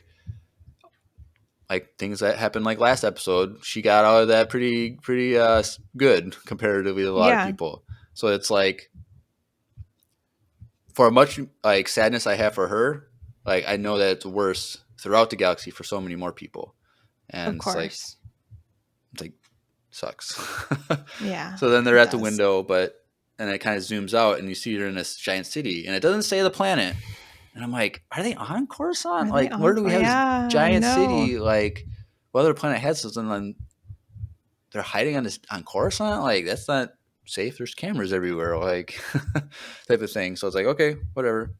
Oh, the one other thing I was gonna say with the like her wanting to buy like plates and stuff is it yeah, and how it like didn't really make sense. I thought that was interesting because it was like a way for her to like impose control and order and stability onto her life, which is like clearly has none of those in reality. They're living in like some sort of like rented safe house that Luth or like whatever, like it's not their home. They don't Right. ever know how long they're gonna be there. Like, the whole like utopia, like farm village life that she had in the last group of episodes is gone. Like no one's pretending anymore. They can just like go off and live a normal life. It's like they either defeat the empire or they die. Right. Yeah, And which like is and we'll get into grim. it later, but like you mentioned, she wants a sense of control, what she can. Well, like she says later, like, it's not my choice whether I live or die. Mm, So it's mm, like mm, to mm, have just mm. that little bit of control is enough for her to like feel grounded, I guess. It's a great point. Mm. But the next scene with them, Cassian and Bix, they're just outside, walking to the market, and Ah, they get food for dinner, and this like was Cassian, great. yep, Grocery shopping in Star Wars is like we've where never where seen was a this earlier? Right? Yeah, we've never seen it. like we see little like side like vendors and stuff, and we saw like last week that little bakery type Oh thing, but that was yeah. kind Oh of like yeah. that was just like not the same. But like Cassian, he's freaking out. Like we can't. We've been here before. She's like, it's been a month since we've been to this grocery store. It's fine, like because they Yeah. don't want to go to the same place every time, be recognizable. But they go into the market, and it's just like a Star Wars 7-Eleven type thing, like with some like Yeah. fresh food there, like fresh fruit and stuff. And um, oh, she makes a thing like before they get there, she's like, "Our mission right now is dinner. Is dinner. Yeah, we I wrote can, that down too. That was great. we can do. We've done a lot harder missions than this. We can do this." Yeah. So they go in, and she just goes up to the guy and is like, "Hey, I was looking for some fresh produce, whatever, for dinner. Like, what do you got for melons?" Like, "Oh, we got a fresh batch in. It's in season." Mm. Like, in season, like there's every season is happening Yeah. everywhere. So What like, season? yeah, like what season on what planet type of thing.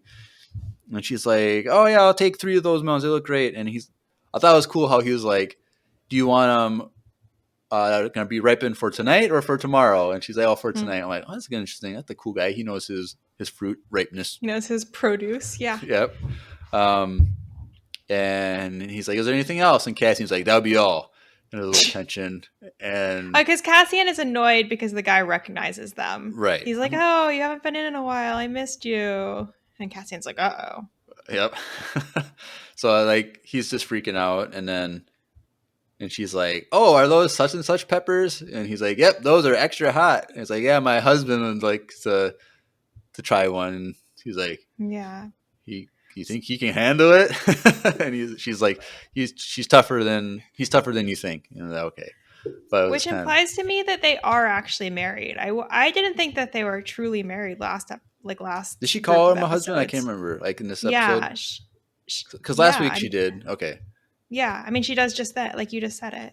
but I don't know if I just said that in passing, but I can't remember if she said boyfriend or husband. No, But she says husband. Yeah. okay, so they're probably married. So So yeah, I was surprised by that. Like I'm still kind of like, really? They're married, but whatever.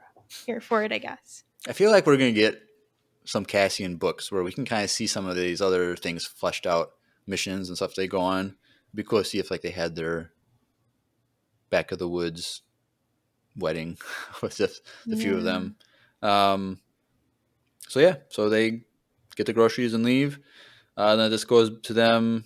Okay, they get the groceries and leave, but let me just stop you there. I'm like, what are you cooking with 3 melons and 3 peppers? Like, no rice, no like spices, no Well, onions, like nothing, like no maybe that's meat.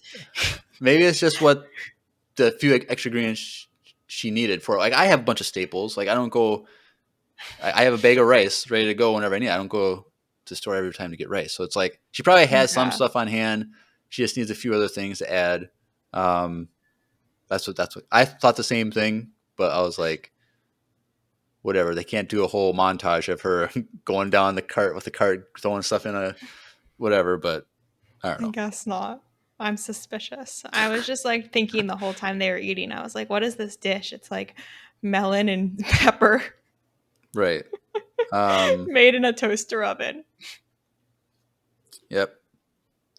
The toaster oven looks kind of cool. I don't know. It'd be cool to get one of those. Like it Sure. was like a grill toaster oven thing. Yeah, I Um, agree. but then it jumps to them. Bix is like cleaning their weapons, and Cassian is cooking. And then they start talking about what the issue was from that flashback dream thing. And so they were on a mission, and Cassian killed a stormtrooper or whatever. And Bix felt like it was unnecessary. And Hmm. she has a lot of guilt for that. And Cassian was like, he saw our faces. Like, what do you want? Like, I had no choice. And she kind of didn't really say it directly, but she's like, you always have a choice. Like, you could have just let Hmm. it go. And, I think this kind of goes back to like what we were talking about earlier about, you know, like Ciro is like, you felt like he doesn't do enough because of what they're doing. But like here, like the stormtrooper, like he's just a guy. He just got a job to provide for his family, type of thing. He's probably not a bad. I'm willing to bet that most stormtroopers are just regular nice guys, nice people, men and women, because we get female stormtroopers too. Like they don't realize the Empire is bad when they join, per se, and so like Bix saw a goodness in this trooper. Like he is not a threat. He would have let us go, and it's like she kind of had compassion for someone who's in the Empire. He's a cog in the machine, but like she felt bad for him.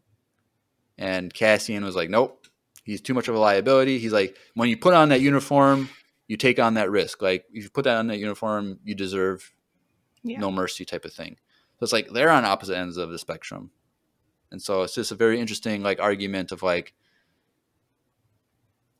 what sacrifices have to be made. And like Cassian wasn't happy about it. Like we see in Rogue One, he says to Jin Urso, like I've done terrible things that I'm not happy about, but like they were kind of necessary. Hmm. I don't know. Yeah. Yeah. No, I think it's a good I mean, it's a good commentary on when violent resistance is acceptable in our rebellion. Um, yeah. So, and versus like when it's like a terrorist attack or terrorism, number one. And then number two, I feel like this was like great foreshadowing for the Cassian that we get in Rogue One, like you were just saying, because I feel like our first scene with Cassian is him like killing the guy who was in, like working with him basically, because the Right. guy was like going to be a liability. And I was like, whoa, like I now see how we go from our like more heroic Cassian Andor that we've had in the earlier episodes of Andor to the Cassian Andor we get in Rogue One. Yeah. Yeah. So it's like war is not an easy thing. It's not a good thing. Like terrible decisions are made on both sides of any conflict. Like, and it's just kind of like you see it here with Bix and Cassian. One stormtrooper saw their face. What do? One wanted compassion. One wanted to show no mercy. So it's complex. Um, Cassian's main thing is like we're in a war. Like Yeah. this is what happens in a war. Even though people don't know there's a war going on, there's a war. And so then the next Yeah. scene Yeah. with Which actually, sorry. I keep seeing connections. That connects to the thing earlier, like last episodes with Luthen and Mon Mothma, where she's like, "Oh my God, you're gonna kill Tay," and he's like, "Yeah, like I am gonna. Like this is like the world that we're living in. Like catch up." And I feel like Cassian is interacting with Bix on a similar level. Like, this is, I'm sorry, like, this is how it works. Like, he was attacking us, or like, he saw us, that's an attack. right. Um, so then it jumps to them actually eating dinner, and Hmm. Bix is like, "Wow, this is actually not too bad." And something like, "Oh, you're better cook than me." And Casey's like, "I'm not falling for that one. I'm not." Yeah. He knows They're his definitely place. married. That was a big, like, marriage energy.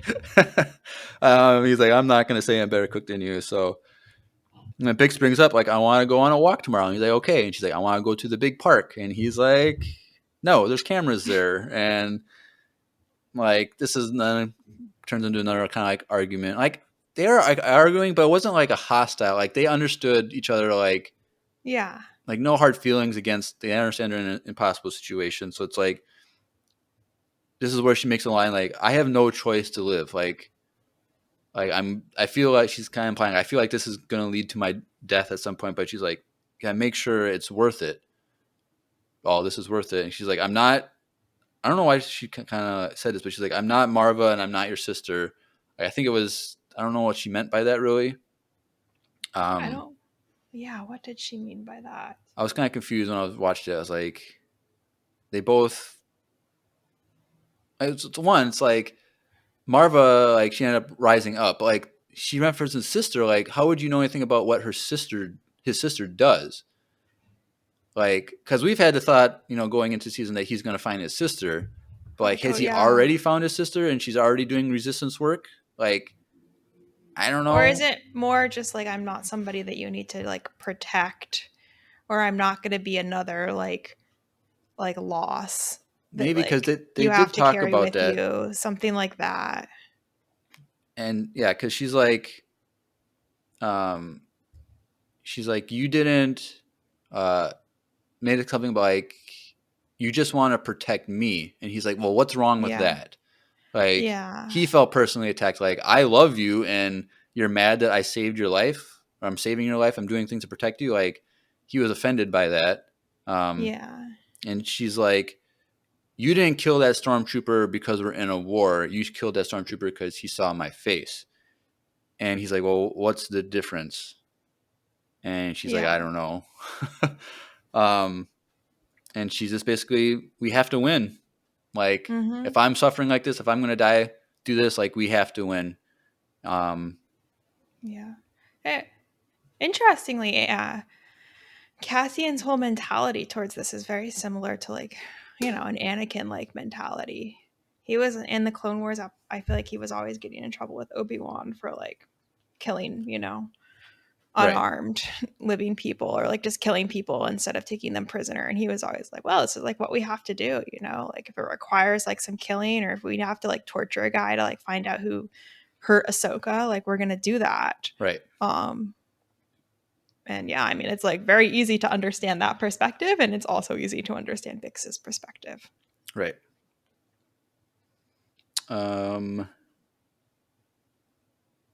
Yeah, so then the next scene that we have, Bix wakes up in the middle of the night again. She's just looking out the window. Cassian comes and she gives them binoculars to look at that out there, and there's a light flashing on top of a building, and she's like, we haven't even been back a month, but he's calling again. Like, oh, so this is like the bat signal. I was thinking the same thing. I was like, whoa. Okay. It would have been funny if like it was like the shape, the logo, like the circle with the line up the middle, like the Andor, like in the clouds, like it would be kind of funny. Oh, that's funny, yeah. But that would have been really funny. A little too obvious for like the Empire to, what is this about? Yeah. And so Cassian in the morning, whatever, goes and meets up with Luthen, and he's just basically like, something's happening on Gorman. I don't get it. Like, Rylands, he's getting riled up about stuff too, and like, cause like it's kind of like a early works of a resistance thing. Like Luthen's like, I've never met him, but like we're connected. Like, but there's something going on with the resistance there. I don't know what's going on. I need you to go in there. It's like an easy mission. You go in, get an assessment, and then tell me what's going on, type of thing. Cyril is definitely going to see Andor there. Yeah, agree. Oh, wow, yeah. And I think that's what's going to be the thing that causes the Empire to step in, because Andor is connected to Axis. Yeah. And so Dedra is going to bring this up. And so then this is, okay, we got Axis. He's on this planet. There's a resistance going here.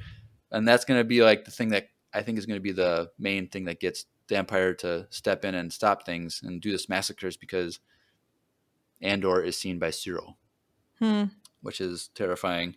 And Cassian, he's like, what about Bix? Oh, she can't go. Yeah. And he's like, I can't leave her by herself. Like, she's in a dangerous spot, basically. And he just basically walks off. And he's like, I haven't said yes, though. I haven't made a decision yet. And so he leaves. And then the final scene of the episode. Wait. We forgot about when Bix and Cassian do the little like hand dance. Well, that's the last scene. That's what I'm doing right now. So they go back, and it's basically their goodbye. And they kind of just embrace each other, do this thing with the hands, or like they do hand signals, like motions. And so you see Bix does her thing on his hand first, and then he does it to her hand. The one that the motion that he does on her hand is his, like the Andor logo, like the circle, half circle on the bottom with the line going through type of thing.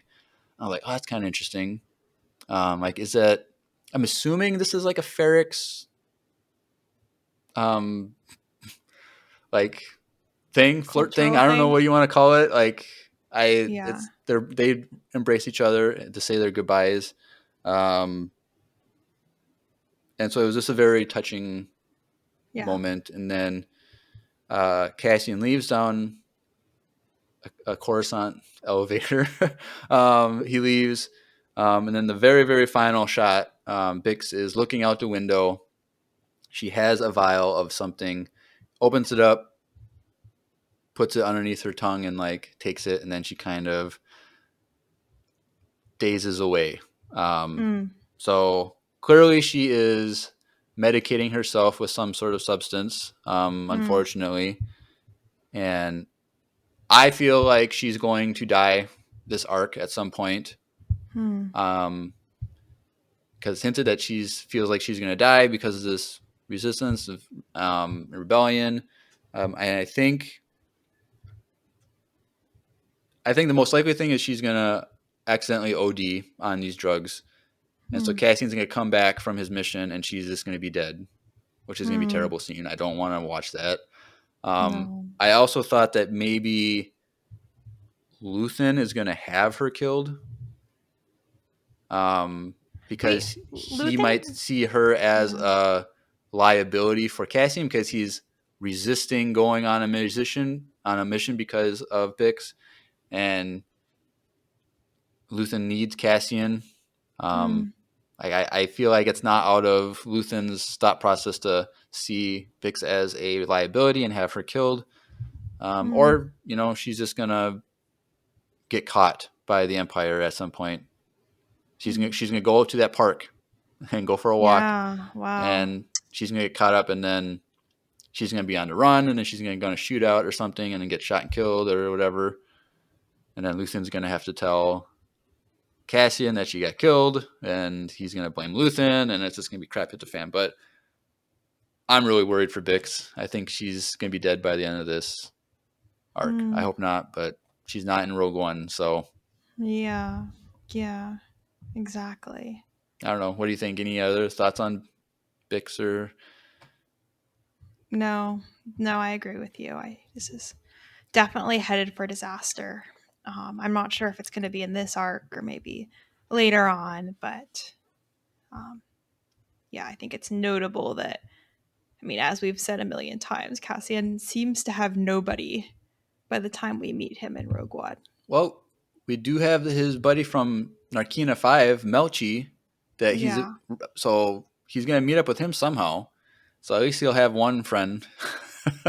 um, You know what I think is so sad is that I think we like are done with B2 emo. I think we just left him on Mina Rao and like we're not going back. that might, unless Cassian goes back to tell B2 that she died and stuff, but I don't know. I think you might be right. That's that's the biggest tragedy of all. Oh, Like poor B is just like Cassian. Where is Cassian? maybe he'll show up in like the Mandoverse and he's Yeah, that's true. He's friends with R2. still Okay, alive that's after all good. those years. He works with Grogu. I think he and Grogu would get along. Probably. Yep. Yeah. All right. Well, that's the breakdown for this episode. Drew and I might be doing 2 episodes again tonight. We're gonna see. He's watched the second episode, and so it was kind of slow. So maybe we'll be able to have time to do 2 episodes tonight. But if not, we'll have 2 more episodes on this arc. But we'll see how it goes. So yeah. So if you're listening and you have your thoughts on anything about the show, we love to hear from you. Join the Discord or send in a voicemail with your thoughts. We love to see what you think. A lot of major philosophical and moral issues to deal with and try and navigate. And that's why the show is so great, because it shows how complicated war and life can really be. Wow, that's a great note to end on, Jeremiah. Yes, I'm exhausted. We've really got into it today. Yep. But lastly, if you're new to the podcast and you want to get connected with us more, go in the description below, links.co/Empire Radio, links spelled with 2 I's, landing page for everything. So follow us on Facebook, Instagram, YouTube, Twitch when Drew is on. We do live streams on that, so you can be in a chat and talk to us and fact check us and all that stuff. But also, I mentioned join the Discord. There's a link for that. It's a lot of fun. We've got a channel just for Andor if you want someone to talk about Andor with, as well as everything else going on in Star Wars. There's somewhere to talk about stuff there. Send in voicemails. There's a link for that. And also there is an email if anyone wants to email us about anything. But I think that's it. Anything else, Grace? Nothing else. This was great. Thanks, Jeremiah. Awesome. All right. Well, you've been listening to another Andor-tastic episode of Empire Radio. I'm Jeremiah. And I'm Grace. And may the Force be with you. Always.